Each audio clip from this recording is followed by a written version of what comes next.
Bonjour à tous, bonjour tout le monde, ça fait très très longtemps que l'on ne s'est pas vu.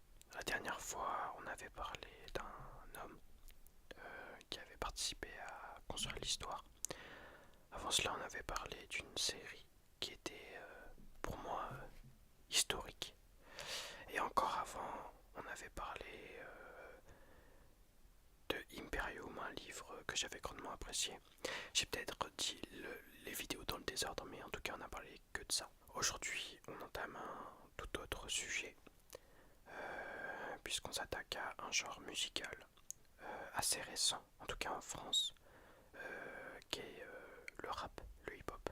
Je ne vais pas parler du rap dans sa globalité, mais en particulier d'un groupe de musique, d'un groupe de rap français, qui fait désormais partie de la culture d'un grand nombre de fans de rap, et même de la culture française en fait.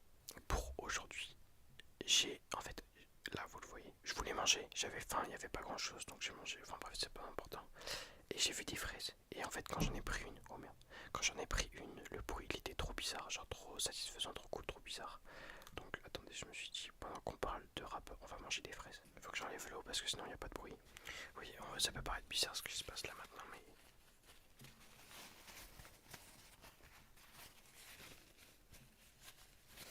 c'est parce que si avec en fait, l'eau, ça enlève le bruit satisfaisant qu'il y avait.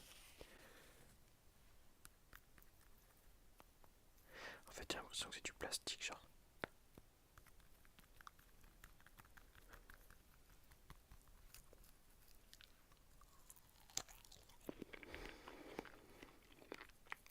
Je trouve ça super spécial. Enfin, pas la fraise, hein, le bruit que ça fait.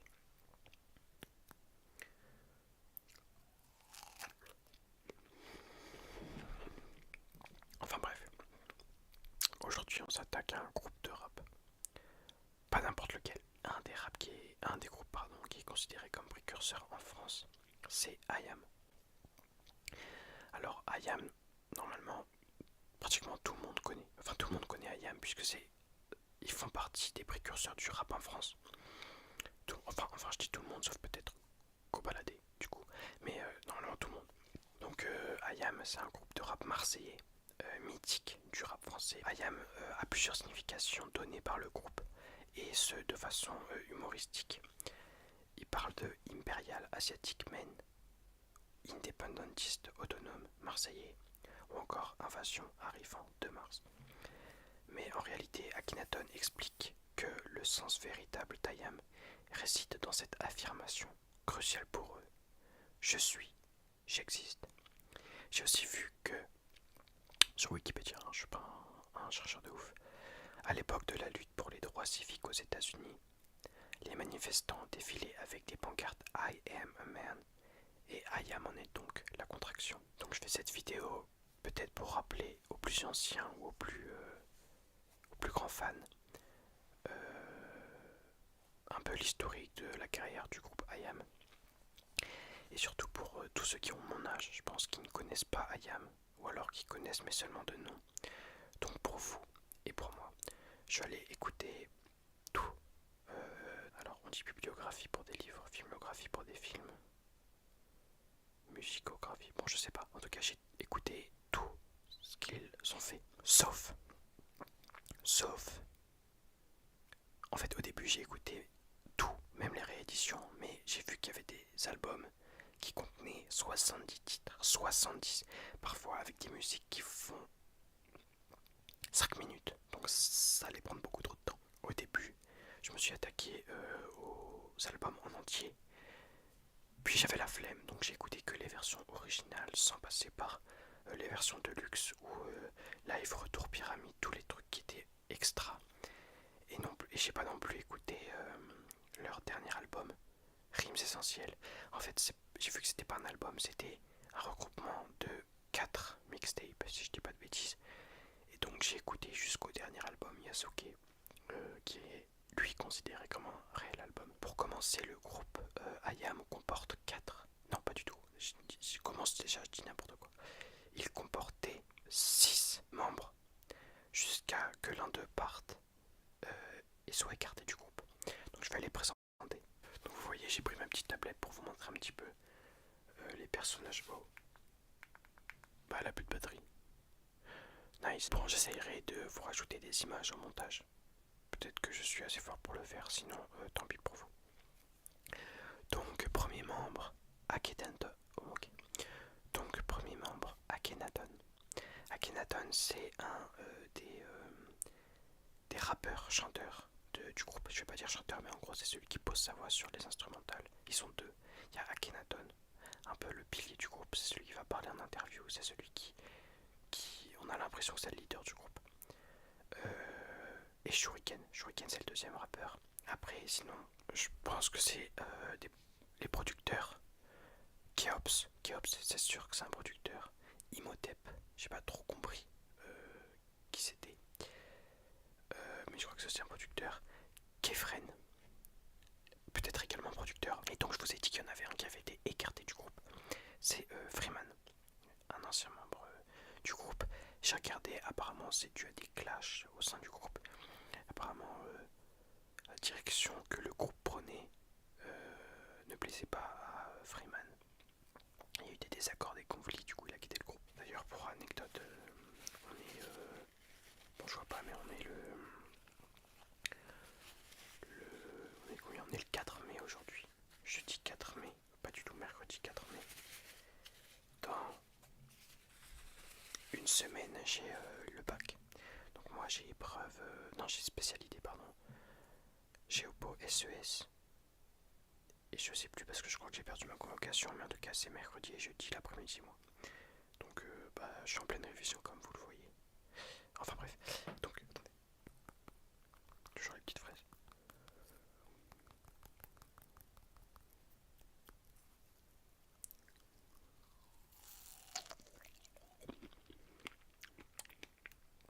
J'espère que ça tâche pas.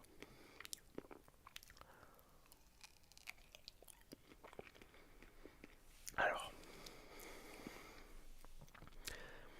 tout commence... Attendez, je crois que j'ai oublié de dire que le groupe a été formé en 1989. La même année, ils publient leur premier album intitulé Concept sous forme de cassette. Alors, j'ai vu dans des interviews qu'ils ne le considéraient pas. Non, ah non, c'est pas dans des interviews. Dans Rap Jeu, l'émission Rap Jeu de Bouscapé, non, de Red Bull Banks, il y avait une question posée, citer le premier album de IAM et ils l'ont pas dit, donc je ne sais pas pourquoi. Si vous savez, vous pouvez m'éclairer dans les commentaires. En tout cas, selon l'historique, c'est leur premier album.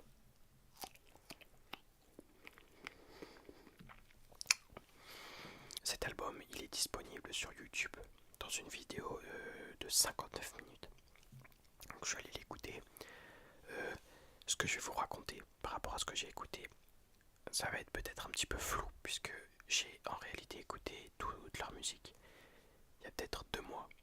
Et à chaque fois je notais les titres que j'avais aimés, mon avis et des petites remarques, des petites anecdotes. Donc là je vais vous lire ce que j'avais noté quand j'ai écouté. Alors sur cet album il y a 7 sons sur la face A et 7 sons sur la face B. Parce que vous savez à l'époque les cassettes c'était... on pouvait retourner la cassette pour passer à la deuxième partie. Donc j'ai écrit, j'aime bien la globalité du projet. J'adore les productions derrière, ça bouge vraiment avec des instruments comme du saxo qui font presque jazz. Ça joue aussi avec des platines et quand je l'ai écouté, parce que là je dis des samples de voix chantées ou parlées, et vraiment un truc qui date de 1989, j'étais étonné de voir des samples. Parce que moi je suis un peu un novice dans le rap, j'écoute du rap mais je connais rien à la culture rap. Et j'étais étonné de voir que sitôt il y avait déjà l'utilisation de samples de voix. Donc voilà, c'était un bon point, j'étais content de agréablement surpris quoi. Et j'ai noté qu'il y avait là, par rapport aux batteries et au flow, que c'était un style vraiment ancien qui se démarquait du style actuel. J'ai noté que c'était déjà, parce que j'avais entendu dire que le groupe était politique, et dès leur premier album, je vois que ça parle de politique, c'est plutôt critique de la société, ça parle du racisme, de l'impérialisme européen, de l'esclavage et de leurs origines africaines. C'est un peu leur sujet de prédilection, en fait c'est un peu les problèmes du monde je pense. Parce que je dis je pense parce que je me souviens plus trop. Mais de ce que je me souviens ça parlait un peu du monde entier. Ça restait pas centré sur la France, mais ça parlait du monde entier et des problèmes qui concernaient le monde entier. Ah oui, c'est vrai. J'ai noté qu'à la quatrième musique, il commençait à parler anglais. Au début, j'ai cru que c'était quelqu'un d'autre, mais ça faisait vraiment accent français. Et le nom de la musique, c'était Wake Up. J'ai été étonné vraiment. Je pensais pas qu'ils allaient rapper en anglais. Après, j'ai aucune certitude que ce soit eux, mais je crois avoir reconnu un accent français, donc c'était eux quoi. Après, c'est peut-être un feat parce que j'ai vu que sur certains albums, des feats, il n'y avait pas le nom de l'artiste, donc je sais pas. Ça paraît trop bizarre de faire peut-être comme ça, genre de sécher les fraises au papier. Trop bizarre le mec.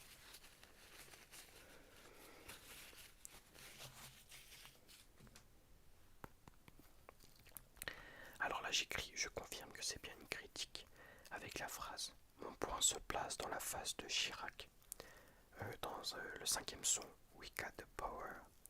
Donc pour information pour les plus jeunes, Chirac c'était le président français de 1995 à 2007. C'est notamment celui qui a fait passer les mandats présidentiels de 7 ans à 5 ans. En tout cas je crois qu'il l'a fait passer en 2002.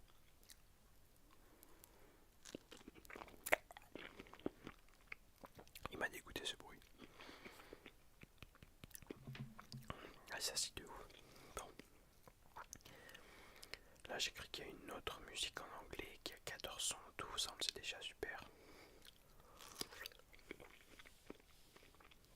Alors, j'écris qu'avec cet album, j'ai compris qu'ils étaient fortement influencés par l'Égypte. Déjà par leur nom, à chacun, pas le nom du groupe, Kefren, Akhenaton et tout ça. C'est soit des dieux, soit des personnages égyptiens de l'Égypte antique. Et à travers leurs textes, donc. Dans une interview notamment sur Click, Akhenaton explique qu'il souhaitait au départ devenir archéologue et qu'il a retransmis sa passion dans son rap. Là, au stade du premier album, j'ai eu l'impression que Akhenaton était bien au-dessus de Shuriken dans le sens des phrases et dans le vocabulaire. En fait, j'avais l'impression que Shuriken balançait des phrases qui n'étaient pas vraiment... Enfin, ça avait du sens, mais j'avais l'impression que c'était un peu pauvre et que c'était pauvre dans le vocabulaire utilisé et que c'était pas très poétique quoi. C'est surtout ça, que c'était pas très poétique à entendre, c'était pas très joli à entendre. Après bien sûr ça a changé, vous allez voir.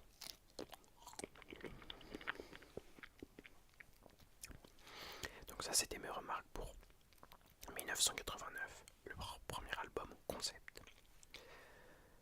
En 1990 maintenant, ils sortent un deuxième album, le premier en studio, intitulé De la planète Mars. Cet album leur permettra de faire un petit peu de bruit médiatique, et donc d'obtenir un début de médiatisation au niveau du grand public. Mais un tout petit début. Hein. Cet album comporte cette fois 23 morceaux, dont Wake Up, non soumis à l'état, et Red, Black and Green, qu'on avait écouté sur Concept. Il y a aussi un feat sur le titre Je viens de Marseille, avec Faf Larage, le frère de Shuriken, et Def Bond. Alors j'ai compris que Planète Mars faisait référence à Marseille en fait, Planète Marseille. On le comprend notamment lors du refrain du titre Planète Mars. Le refrain c'est Planète Mars, Marseille, Planète Rap, Planète... Ouah, j'arrive pas à parler. Ah, là j'ai écrit que le troisième titre de l'album était spécial, parce que c'était juste jazz, puis 9 secondes d'imitation de jazz, donc ça j'ai pas trop compris. J'ai pas été touché, j'ai trouvé ça un peu inutile. Tam Tam de l'Afrique. Ah oui, j'ai écrit que Tam Tam de l'Afrique, la production, l'instrumental derrière. Et j'écris qu'elle est semblable à Gangsta Paradise de Coolio, mais en fait c'est exactement la même. Alors j'ai écrit que Unité c'était pas mal, le refrain il avait des bonnes mélodies et des samples de voix de femme qui étaient assez harmonieuses, qui matchaient bien je trouve avec l'instrumental et tout, et j'aimais beaucoup ce son. J'écris qu'il y a des sons qui sont surtout pour les producteurs, on entend beaucoup Keops sur des titres où on entend peu ou même parfois pas du tout les rappeurs. Le 21e titre est plutôt bizarre parce qu'il rappe avec une voix modifiée. préfère une voix de crécelle, une voix aiguë. Le titre dure 1 minute et j'étais pas sensible à ça. Pareil que Jazz, j'ai pas trop compris l'intérêt du morceau.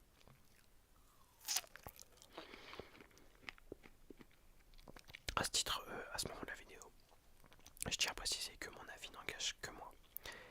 Moi, c'est-à-dire un mec qui écoute essentiellement du rap français actuel, qui essaie de s'intéresser un peu à tous les genres musicaux, qui essaie de s'intéresser aux anciens du rap français actuel.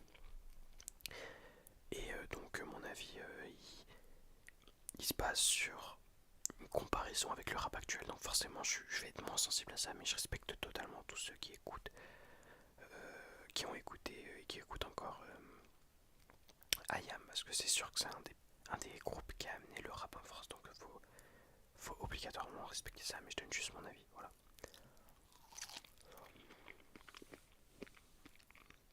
Donc c'était pour De la planète Mars. En 1993, le groupe sort son troisième album, Ombre et Lumière. Ombre et Lumière et EST. C'est pas ombre ainsi que lumière, c'est ombre, c'est la lumière. C'est cet album qui va permettre au groupe de gagner en popularité, notamment grâce au titre Je danse le Mia. Très connu, super connu. Tube de l'été 1994. Alors là, pour la première fois, j'ai noté les sons que j'avais bien aimés, donc ça veut dire que cet album m'avait énormément plu. Donc j'ai beaucoup aimé Le Feu, Attentat, Une femme seule où Shuriken rend hommage à sa mère en racontant les difficultés qu'elle a pu rencontrer. Et là, assez étonnant, j'écris, je vous laisse aller l'écouter dès que vous en avez le temps.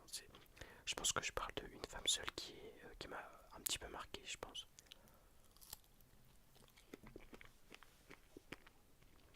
Ah oui, bah là j'écris. Il ne parle pas seulement des problèmes de la société française, mais également de problématiques mondiales, comme les actes du gouvernement de George Bush. Donc lui, c'est le président qui notamment avait lancé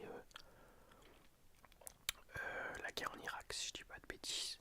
C'est là où il y a eu les attentats aussi à New York. Et peut-être la guerre en Afghanistan, mais je crois que je dis des bêtises là-dessus, je vous laisse aller vérifier. Donc il y a critique du gouvernement de George Bush, il parle de l'Israël, conflit israélo-palestinien, et de Saddam Hussein aussi, dans le titre J'aurais pu croire. Ah, j'ai écrit des instrus plus variés comme celle de Contrat de conscience. Je me souviens que Contrat de conscience, elle m'a vraiment marqué, que j'ai vraiment bien aimé celle-là. Je le trouve plus approfondi, je parle de l'album, je le trouve plus approfondi, plus pertinent et plus concret avec des thématiques claires. Je pense que lui, ça a été un de mes coups de cœur des albums de IAM. Donc ça, c'était pour Ombre et Lumière. En 1997, le groupe sort son quatrième album, L'école du micro d'argent. Il sera considéré comme leur plus grande réussite dans leur carrière. C'est vraiment l'album qui est reconnu par tous les fans de rap français. L'album lui contient 16 titres, dont 2 featuring, 2 titres collaboratifs avec Nutea, ainsi que les rappeurs Fabe et East, mais aussi le célèbre titre Né sous la même étoile.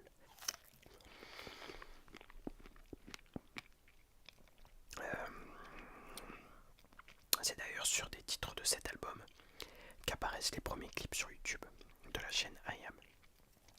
Les plus vieux sont sortis il y a 12 ans, en 2010, tout de même 13 ans après la sortie de l'album.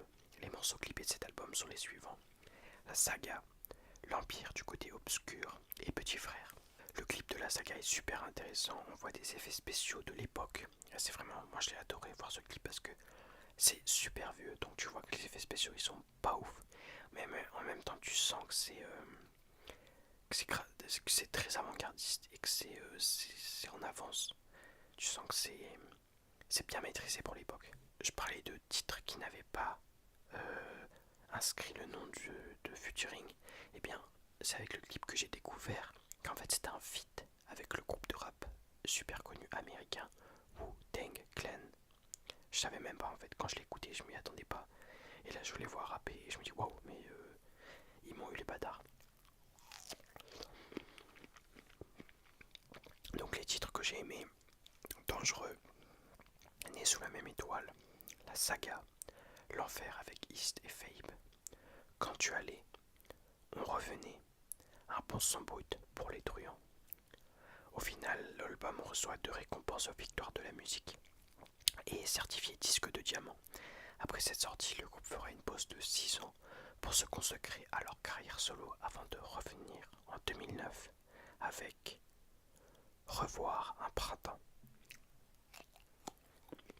Le 5e album d'IAM contient alors 18 titres, dont un clippé, Revoir un printemps, dont 4 featuring, Nous avec Keina, Samet, Noble Art avec les rappeurs américains, Method Man et Redman, Easy Wire avec la chanteuse Selena Johnson, et à ma grande surprise, Bienvenue avec Beyoncé.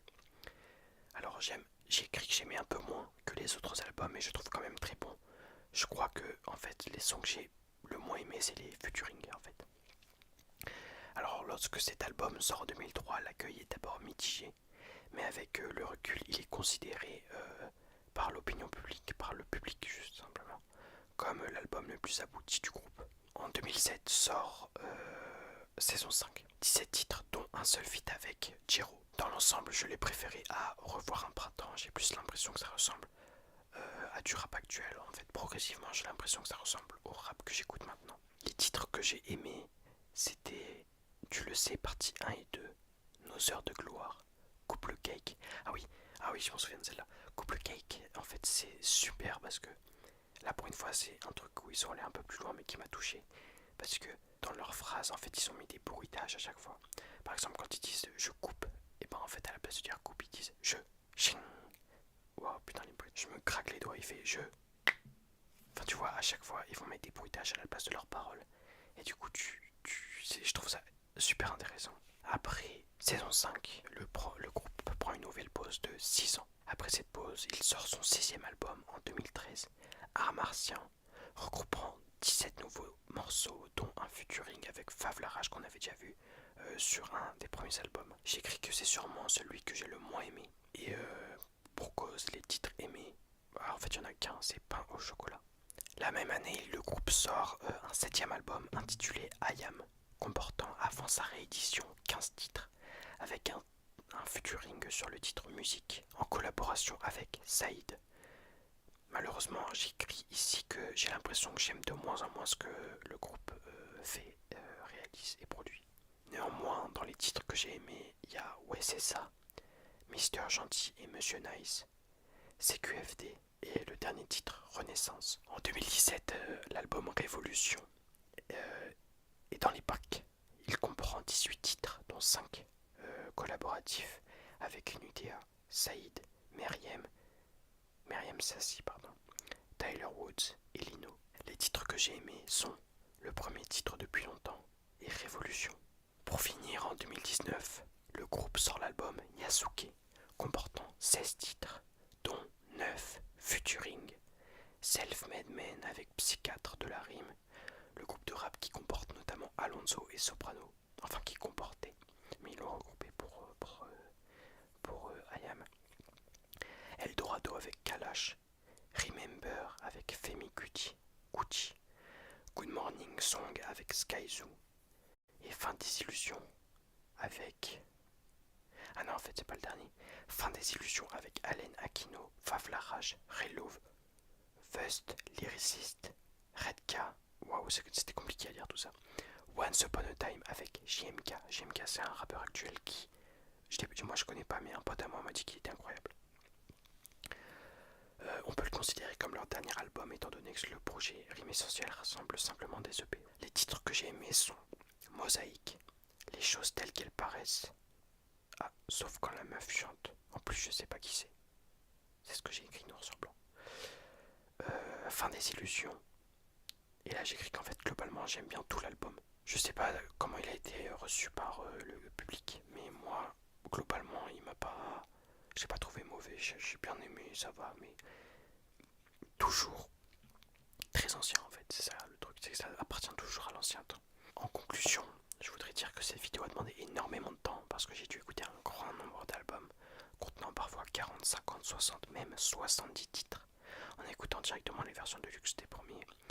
et qui durent souvent, très souvent, plus de 3 minutes. Donc c'était un gros travail, parce que même si c'est qui écoute de la musique, se dire qu'on va écouter tout ça, c'est-à-dire que moi j'ai envie de faire la vidéo plus vite, j'ai envie de connaître plus vite, donc j'écoute rien d'autre. Pendant pas mal de jours, j'écoute rien d'autre que ça. Et c'est comme le rap conscient, hein, c'est bien d'écouter ça, mais au bout d'un moment ça te bourre la tête et c'est très dur à écouter. Pour finir, je voudrais faire une comparaison avec le rap actuel, en trouvant les points faibles et les points forts. Les morceaux sont plus vivants qu'aujourd'hui, avec de l'acting, du jeu de samples, des interactions, des dialogues entre les rappeurs sur les morceaux. Oui, c'est ça que j'ai remarqué. Quand je dis que c'est plus vivant, c'est que c'est pas plus novateur. Il y a pas parce que les rappeurs d'aujourd'hui, ce qui est bien avec nos rappeurs à nous, c'est qu'ils arrivent à rajouter des choses, mais qui sont dues à souvent à la technologie. Par exemple, je pense à Laylo avec Trinity, tu vois.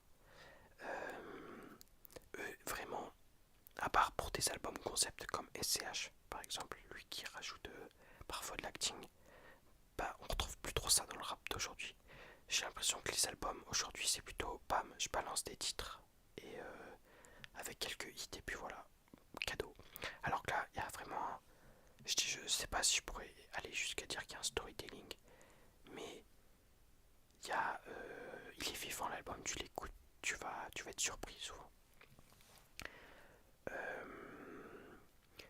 Au final, là j'écris que j'aime plus les parties de Shuriken. Je trouve que au début j'aimais pas, mais à la fin j'ai trouvé ça plus agréable dans le rythme, j'ai trouvé ça plus poétique en fait. Vraiment, ça peut paraître complètement contraire à ce que j'ai dit au début, mais bah, c'est le cas en fait. J'avais l'impression que Akhenaton, ça devenait plus politiquement correct. J'avais l'impression qu'il y avait plus trop de sens à ce qu'il disait à part dénoncer. Et moi franchement, je vous dis, je suis pas un adepte du rap qui dénonce. C'est comme moi en général, moi j'aime pas vraiment ceux qui dénoncent pour juste dénoncer, tu vois. Encore dénoncer quelque chose qui est tabou et dont on ne parle pas, d'accord, mais dénoncer un truc qu'on connaît, ça sert à rien. Autant trouver des solutions en fait, c'est juste ça que j'aime pas trop. Mais là je m'embarque dans un autre débat. Tout ça pour dire que c'était une super expérience de connaître ce groupe mythique du rap français. Évidemment, il y aura d'autres vidéos sur la chaîne par rapport à des rappeurs du rap français, du milieu du rap français, également américain, également international en fait. J'ai décidé de m'intéresser à tous les rappeurs qui pouvaient exister, dans également d'autres genres musicaux. Je pense que je vais très bientôt m'attaquer au jazz. J'adore le jazz, mais je connais rien de ce monde-là, à part Louis Armstrong, si je dis pas de la merde, parce qu'on confond toujours avec le mec qui a marché sur la lune. Louis Armstrong et Ray Charles. À part ces deux-là, je connais rien. J'aimerais bien commencer à écouter du rock aussi, parce que pour moi, en fait, au début, le rock, c'était du métal. En fait, quand j'ai su que les Beatles, c'était du rock. Bon, je sais pas si c'est du rock, mais mes parents m'ont dit que c'était du rock. Comment ça s'appelle l'autre? Bon, je sais plus. Nirvana, bah, c'est du rock pour le coup. Alors que, en fait, c'est vraiment bien. Moi, j'avais des a priori sur le rock, comme quoi c'était avec de la grosse. Ça, j'aime pas du tout. Mais par contre, si ça c'est du rock, les Beatles, si c'est du rock, alors je vais m'intéresser bien plus fortement au rock. Et je ferai des vidéos sur le sujet. En attendant, c'est la fin de cette vidéo. Ça fait 40 minutes que je tourne. Malheureusement, dans cette vidéo, il n'y a pas trop eu de blanc. J'espère que je réussirai à couper des trucs parce que 40 minutes, ça fait très long pour vous. On se retrouve très bientôt pour une nouvelle vidéo. Enfin, je dis ça, mais ça va encore durer des mois. On le sait. Puis j'ai le bac. Puis Laurent. Enfin bref, on se retrouve le plus vite possible en tout cas. Portez-vous bien d'ici là. Bonne soirée à vous. Il est 22h chez moi. Je peux pas le faire là parce que vous voyez pas. Peace.